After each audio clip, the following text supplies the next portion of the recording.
Jadi dari jurnal yang sudah kita buat tadi, maka kita akan menghasilkan laporan keuangan seperti yang bisa kita lihat di slide ini. Untuk laporan posisi keuangan di kelompok aset debt investment kita laporkan sebesar 960.000 setelah dipengaruhi fair value adjustment.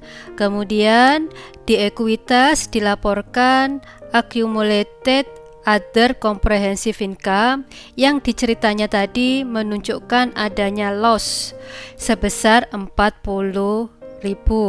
Untuk laporan laba rugi di kelompok pendapatan dan beban lain-lain kita melaporkan interest revenue sebesar 35.000. Jika kita melihat laporan keuangan seperti ini, maka saya berharap tidak ada pertanyaan terkait dengan di manakah akun unrealized holding gain or loss.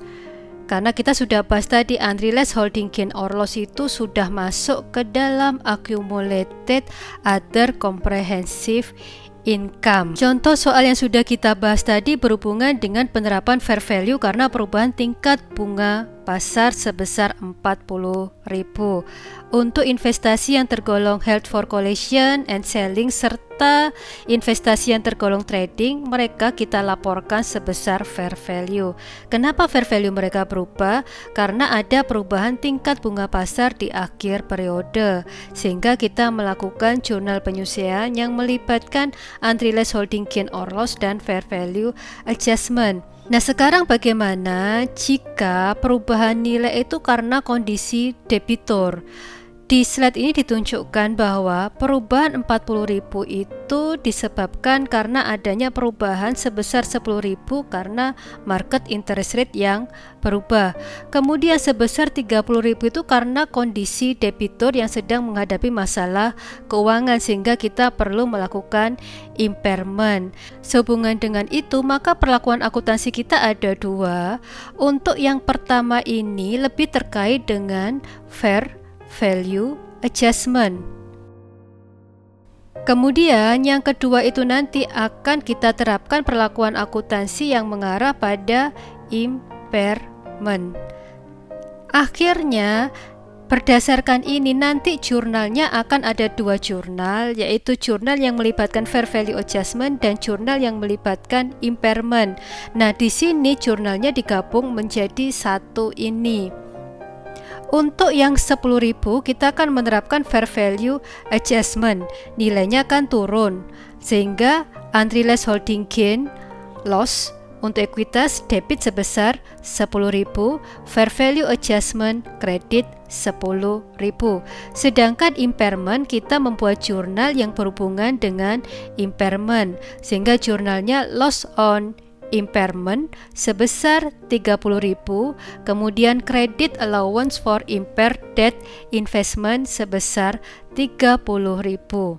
Kemudian seperti yang bisa kita lihat di slide ini, nilai 10.000 untuk unrealized holding gain or loss ekuitas seperti yang kita sudah bahas tadi akan mempengaruhi accumulated OCI. Dan setelah kita membuat laporan keuangan sudah selesai, kita tutup unrealized holding gain or loss itu masuk ke dalam accumulated OCI. Nah, accumulated OCI itu nanti yang akan kita laporkan di laporan posisi keuangan untuk kelompok ekuitas. Untuk akun yang lainnya seperti loss on impairment itu pasti juga ditutup, hanya saja di slide ini ditekankan hanya ke unrealized holding gain or loss.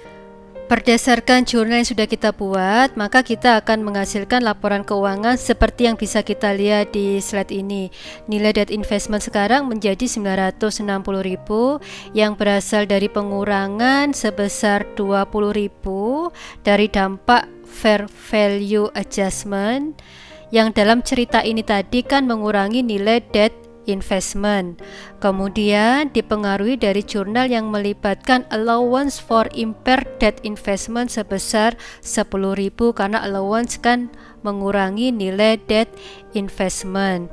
Jadi sebagai pengingat, nilai debt investment dipengaruhi oleh nilai fair value adjustment, di mana fair value adjustment itu bisa menambah atau mengurangi nilai debt investment. Sedangkan allowance for impaired debt investment selalu jadi kontra account atau pengurang debt investment. Jadi sekarang nilai debt investment adalah 960.000. Kemudian accumulated OC minus 10.000 yang menunjukkan adanya kerugian sebagai dampak dari adanya unrealized loss sebesar 10.000. Di bagian laporan laba rugi terdapat pendapatan bunga sebesar 35.000 dan loss on impairment sebesar 30.000 yang seperti sudah saya bahas tadi bahwa akun ini mempengaruhi komponen pendapatan dan beban lain-lain.